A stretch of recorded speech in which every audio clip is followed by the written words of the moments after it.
Talmud es la prueba impresa que el judío es un demócrata por naturaleza, pues ya desde los primeros siglos del milenio pasado, los escribas sabios se reunían para discutir los temas sagrados, ya que sabían que lo más hermoso de la palabra divina es que ésta se ramifica, se interpreta y se analiza.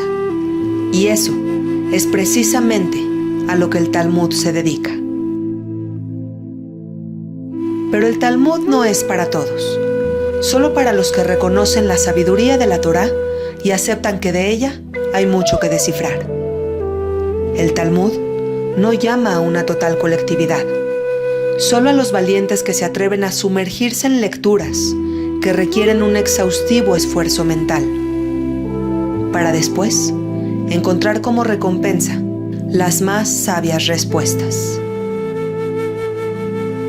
¿Pero qué es el Talmud? ¿Y qué lo hace tan especial? Pues para responder estas preguntas, como siempre, hay que dar unos pasos hacia atrás. Desde la época de los patriarcas, el pueblo hebreo transmitía de generación en generación un tumulto de costumbres y preceptos. Rituales como el de la circuncisión se llevaban a cabo bajo las más estrictas leyes de la tradición. Esta continuidad religiosa y cultural sobrevivió a los tiempos más violentos. Sufriendo en Egipto una esclavitud tortuosa o exiliados en Babilonia, los judíos nunca dejaron de preocuparse por educar a sus hijos, dándoles tradiciones ancestrales que garantizaron la continuidad del judaísmo.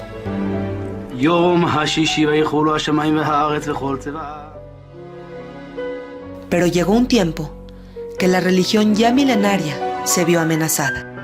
El segundo templo había sido destruido y los judíos estaban dispersos y abatidos. Sin embargo, cuando una sociedad está perdida y dispersa, lo que delimita el camino de nuevo son las reglas. Fue así como a finales del siglo II, el rabino Yehuda Hanasí compiló las leyes judías en 6 tomos. Seraim significa semillas y se refiere a todos los preceptos sobre agricultura y donativos.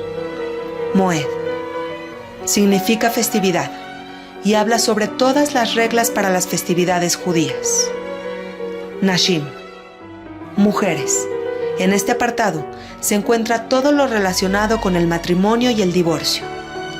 Nezikin significa daños y abarca las leyes de daño civil y penal. Kodashim, santidades.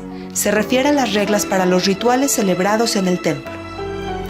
Taharot significa pureza y trata sobre los lineamientos para la purificación del cuerpo.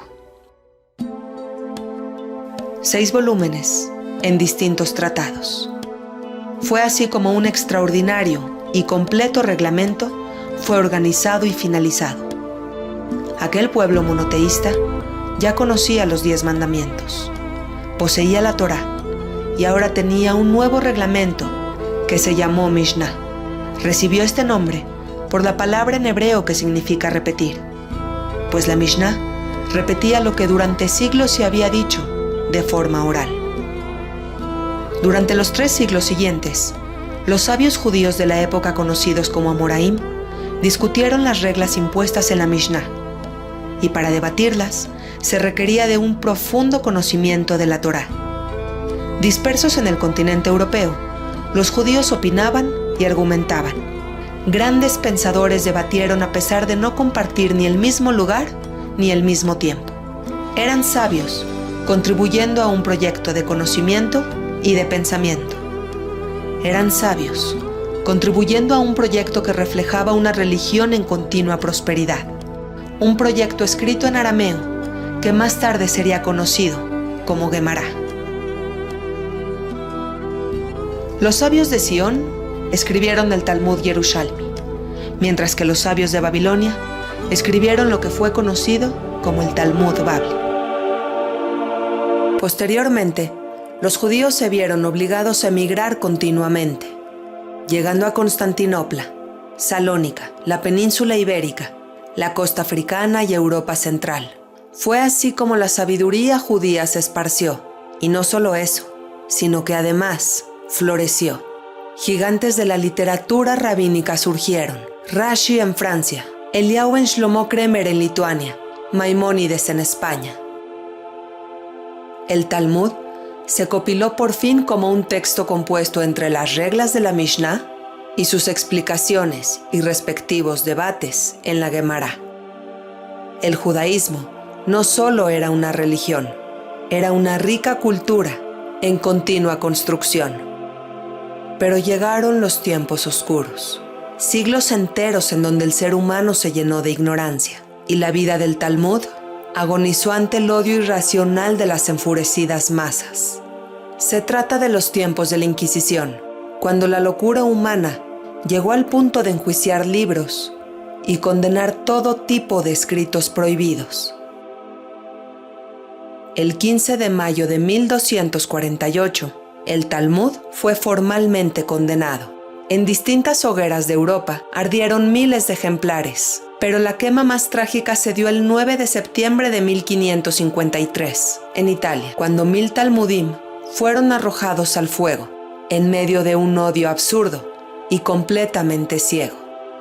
Finalmente, y con vergonzosos resultados, el oscurantismo quedó en el pasado. Pero en aquellos tiempos de oscuridad hubo un destello de luz. Se trataba de la imprenta, que fue creada en el año de 1440. Este sorprendente invento provocó que la sabiduría del Talmud se esparciera con mayor facilidad. Esta antigua sabiduría judía era ahora una realidad impresa que no pretendía dar marcha atrás. Así llegó el Talmud hasta nuestros días, enriquecida con una belleza que solo los siglos saben proporcionar, fortalecido por un pasado poco amable, que ayudó a convertirlo en un texto descomunalmente admirable.